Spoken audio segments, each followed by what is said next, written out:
Olá e bem-vindos! Hoje a gente vai mergulhar em algo que é tão familiar que, parece que já sabemos tudo, né? O Natal. As luzes, a família reunida, o presépio ali no canto da sala. Mas e se por trás dessa história que a gente ouve desde pequena, existisse um universo inteiro de simbolismo, tipo um código secreto?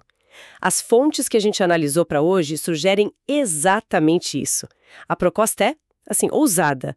E se o Natal não for só sobre um evento histórico, mas sobre um drama cósmico que se repete todo ano? E, mais importante, um processo que pode acontecer dentro de cada um de nós. Um pouco de fato histórico, sim, mas envolto em mitos universais e, principalmente, em tradições iniciáticas muito antigas. A nossa conversa hoje vai ser sobre decodificar essa linguagem, sabe? Que conecta o nascimento de Jesus a coisas que, parecem não ter nada a ver, como os ciclos do sol, alquimia e uma psicologia muito, muito profunda. Exato. É um convite para olhar para a mesma história com lentes completamente diferentes. E o ponto de partida, curiosamente, não é uma cidade na Judéia, mas o próprio céu. As fontes falam do Cristo Sol. Quando eu li isso, a primeira coisa que pensei foi: nossa, isso tira a história de um lugar e de um tempo específicos e a torna universal. Precisamente. Essa visão argumenta que toda a simbologia do Natal, como a gente conhece, está amarrada ao que acontece no hemisfério norte. O dia 25 de dezembro não foi escolhido por acaso. Ele marca o solstício de inverno. É a noite mais longa do ano. É o ponto de escuridão máxima. E, a partir dali, o sol que parecia estar morrendo, simbolicamente renasce. Os dias começam devagar, mas começam a ficar mais longos de novo. É o retorno da luz. Faz todo sentido, a gente sente isso mesmo sem pensar, né? É o auge do escuro e depois as coisas começam a clarear. Mas essa celebração do solstício é muito mais antiga que o cristianismo, certo? Milênios mais antiga. Era uma das festas pagãs mais importantes. Eram rituais para literalmente convocar o retorno do sol e, com ele, o retorno da vida. As fontes traçam um paralelo entre esse drama cósmico do sol e as 4 idades míticas. O inverno, que é o nascimento do sol no Natal, seria a idade de ferro, a mais escura e material. Aí o sol vai ganhando força, Até chegar na primavera, que seria a explosão de luz e vida, o oposto total do inverno. E é na primavera que a gente tem a Páscoa. A conexão é direta. exatamente, a primavera seria a idade de ouro. A Páscoa, nessa leitura, é a ressurreição do sol. Ele volta com força total ao hemisfério norte para, simbolicamente, digelar a Terra. Ele se crucifica no Equador, sabe? No cruzamento da eclíptica com o Equador celeste para dar vida ao mundo. É o sacrifício que traz a abundância. O verão seria a idade de prata e o outono, a de bronze, fechando o ciclo que se repete para sempre. A história de Cristo, então, é vista como um espelho humano desse drama solar. Então, o que as fontes estão dizendo, no fundo, é que o Natal tem raízes pagãs universais e que hoje, ao focar só na parte comercial, a gente perdeu essa conexão com algo muito maior, com os ciclos da própria Terra. A transcendência se perdeu no meio do caminho. Perdeu-se quase que completamente. A casca exterior ficou, mas o significado profundo, esse foi esquecido. E essa simbologia nos leva direto para a cena mais famosa, o presépio. Eu sempre achei essa imagem poderosa, mas também um pouco estranha. Porque o lugar mais humilde, um estábulo, cheio de animais para o nascimento de um Deus. As fontes trazem uma afirmação que me deixou chocada. Elas dizem que a cidade de Belém, como descrita nos evangelhos, simplesmente não existia na época. Peraí, essa afirmação é forte? Isso muda tudo. Se não é um local geográfico, então o que é? Exatamente. Essa é a chave. Se não é literal, tem que ser simbólico. E a interpretação que as fontes apresentam é radical. O estábulo não é um lugar físico. Ele representa os nossos próprios níveis subconscientes. A nossa mente profunda com tudo que a gente guarda lá. E os animais? Os animais somos nós. Ou melhor, partes de nós. Eles simbolizam as nossas paixões, os nossos desejos, os nossos egos, a nossa natureza mais instintiva.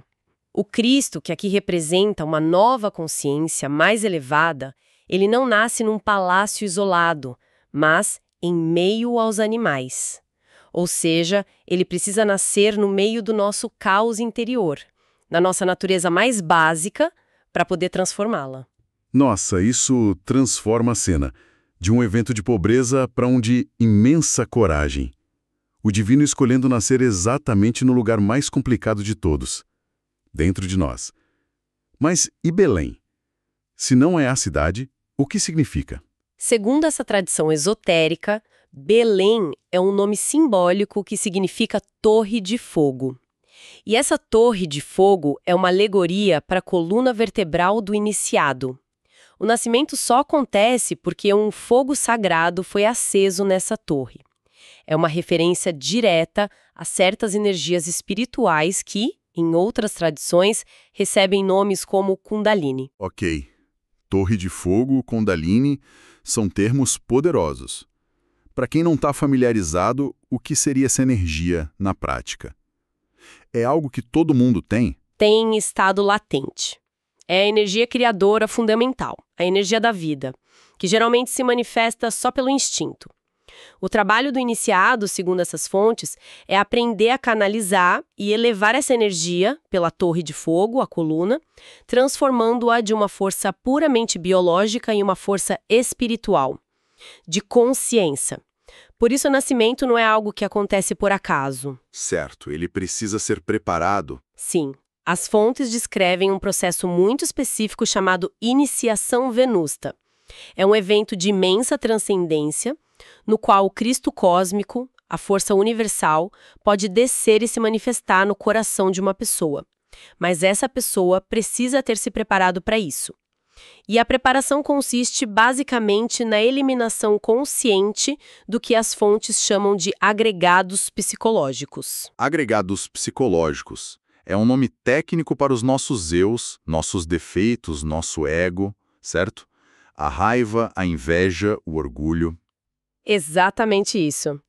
É um trabalho de autoobservação e purificação interior. Portanto, não é um presente gratuito. É o resultado de uma escolha e de um esforço consciente. E nesse cenário entram outros personagens misteriosos. Os 3 reis magos guiados por uma estrela. A imagem é linda, mas o simbolismo aqui também deve ser profundo. Profundíssimo. A estrela que os guia, primeiro, é a estrela de Salomão, aquele selo com 2 triângulos entrelaçados. Ela representa o Logos solar, o próprio Cristo. Cada triângulo tem um significado alquímico. Ah, a união dos opostos. O triângulo que aponta para cima, o fogo, o masculino, e o que aponta para baixo, a água, o feminino. A base da alquimia, certo? Perfeito. É o casamento alquímico. O triângulo superior é o enxofre. O inferior é o mercúrio alquímico, que simboliza as águas sexuais, a nossa energia criadora. A união deles, guiada pela consciência, gera a vida espiritual. Ok, mas e os 3 reis? Por que 3? Essa é a parte mais fascinante. Antes de explicar os 3, a gente precisa entender o que a alquimia busca transformar. A gente sempre pensa em transformar chumbo em ouro. A ideia aqui é parecida, mas com algo dentro de nós. Qual seria o chumbo que os reis magos estão trabalhando? A nossa própria energia, a nossa natureza bruta. Exato. Os 3 reis simbolizam os 3 estágios do trabalho alquímico com essa energia criadora, o mercúrio. O primeiro rei representa o mercúrio bruto. É a nossa energia sexual em seu estado natural, que todo mundo possui. O nosso chumbo. O segundo rei representa a alma metálica do esperma. É essa mesma energia, mas depois de já ter passado por um primeiro processo de transmutação consciente, de purificação. E o terceiro rei é o mercúrio fecundado pelo enxofre. É a matéria-prima final, totalmente purificada. O ouro pronto para a grande obra. E a grande obra seria... O nascimento da criança alquímica, o Cristo interior. Os 3 reis magos não são personagens históricos externos. Eles são um mapa do processo interior das 3 etapas de purificação da nossa própria energia que tornam esse nascimento possível. Mas a história não é só luz e celebração. A chegada desse novo rei causa um pânico. Herodes, o rei estabelecido, se sente ameaçado e manda matar todas as crianças. Psicologicamente, isso me parece muito familiar. É quase como a autossabotagem. Quando algo novo e bom está para nascer na gente, uma parte nossa imediatamente tenta destruir. Exatamente essa a interpretação. Herodes e os poderes desse mundo são alegorias para os nossos próprios egos, os nossos demônios internos. A nova consciência espiritual que está nascendo é uma ameaça direta ao reinado deles. Eles vão fazer de tudo para destruí-la enquanto ela ainda é frágil. E é por isso que a Sagrada Família foge para o Egito. Simbolicamente, sim. A fuga para o Egito interior representa a necessidade de proteger essa nova consciência, de levá-la para os reinos mais profundos e seguros do nosso ser, longe dos nossos sabotadores internos, até que ela se fortaleça. E mesmo quando essa consciência cresce e volta para ensinar, ela é traída. As fontes falam de forma muito específica sobre 3 grandes traidores que, segundo elas, todo mundo carrega dentro de si.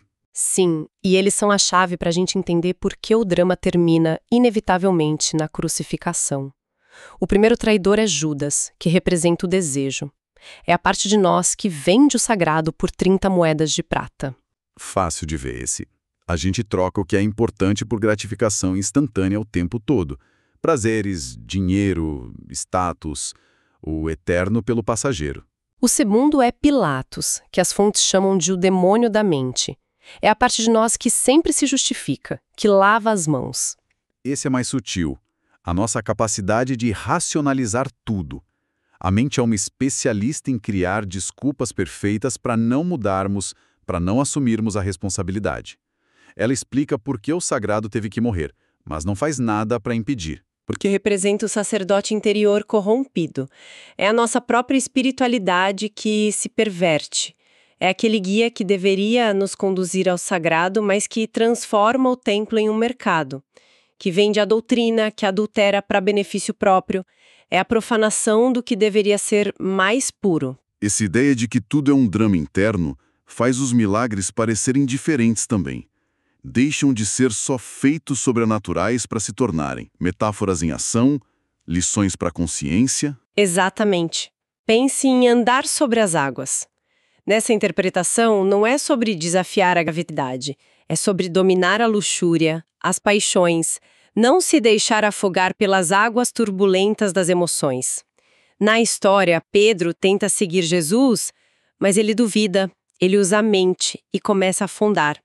O domínio precisa ser completo, baseado na fé, não no intelecto. E as curas? Curar os cegos, os surdos. Somos nós. As fontes dizem que nós somos os cegos de nascença com os olhos espirituais fechados para as verdades eternas. A doutrina do Cristo nos abre os olhos. Nós somos os surdos que escutam, mas não ouvem a palavra da verdade, presos em crenças, dogmas e superstições. Curar a surdez é abrir o entendimento real. E a lepra e a paralisia? A lepra é a lepra moral, a sujeira do ego dos nossos defeitos, que todos carregamos. A cura da lepra é a doutrina da morte psicológica, o processo de limpeza interior. E os paralíticos também somos nós, paralisados no caminho espiritual, cheios de muletas psicológicas e justificativas para não andar, para não fazer o trabalho. O comando levanta-te e anda é um chamado direto para abandonar a inércia e começar a jornada de verdade. Ok, tudo isso é incrivelmente profundo, mas estou tentando conectar com o Natal que a gente vive hoje. Quando eu olho para a árvore de Natal na sala, com as luzes, os enfeites, depois de tudo que a gente conversou, sinto que estou vendo um código que eu não sabia ler. As fontes falam sobre esses símbolos modernos. Falam, e é uma das partes mais surpreendentes. É pura cabala. O pinheiro, a árvore perene que não morre no inverno, é a árvore da vida, um mapa da criação. As luzes que colocamos nela são os nossos chakras, os centros energéticos do corpo, brilhando em harmonia. E os enfeites, as bolas coloridas, são as virtudes da alma, os frutos do trabalho interior. E o Papai Noel? Não me diga que ele também. Com certeza. O Papai Noel, o bom velhinho, é uma alegoria do ancião dos dias. Na Cabala, isso se refere a Keter, a sefirá mais elevada, a coroa na árvore da vida. Keter, que é tipo o topo de tudo, a fonte divina, o Pai, certo? Exato. E como ele entrega os presentes? Descendo pela chaminé. A chaminé é a mesma torre de fogo de Belém, é a nossa coluna vertebral. O ancião dos dias, o divino, desce através da nossa coluna vertebral que precisa ser purificada para entregar os presentes. E os presentes não são brinquedos, são os dons divinos, as faculdades da alma despertas. Não acredito. Então o bom velhinho descendo pela chaminé é uma alegoria para o divino descendo pela nossa coluna? Isso é genial. E a famosa pergunta que ele faz: você se comportou bem este ano? É uma referência direta à lei de causa e efeito, ao karma. É sobre a necessidade de uma conduta reta, de um comportamento correto, que é a base para qualquer progresso espiritual. As crianças são os iniciados, aqueles que têm a inocência e a pureza para trilhar o caminho. A pergunta é sobre o mérito espiritual acumulado ao longo de um ano de trabalho interior. Então, vamos juntar as peças. Saímos do solstício de inverno, passamos pela alquimia dos reis magos, pela cabala da árvore de Natal e chegamos de volta à nossa sala de estar. O que tudo isso significa é que o Natal, visto por essa ótica, deixa de ser uma história do passado para se tornar um roteiro, um mapa para uma transformação interna radical que celebra um potencial que existe em todo ser humano, o de permitir que uma consciência superior nasça no nosso estábulo interior. Exatamente. A mensagem central é que a vinda do Cristo não é um evento limitado a um ponto na história, mas uma possibilidade contínua, aqui e agora. As fontes que analisamos fazem uma distinção interessante. Elas dizem que quem não realiza esse trabalho de despertar a consciência é essencialmente um morto-vivo, alguém que vive de forma mecânica. O budismo ensina o caminho para encarnar o que chamam de Buda íntimo, que é o primeiro grande passo para deixar de ser um morto-vivo. E o cristianismo? O cristianismo esotérico, nesta visão, ensina o passo seguinte, o caminho da cristificação, para alcançar a vida eterna, uma integração completa com o divino. São doutrinas que se complementam, não que se opõem. Uma prepara o caminho para a outra. Isso nos deixa com uma reflexão final bem poderosa.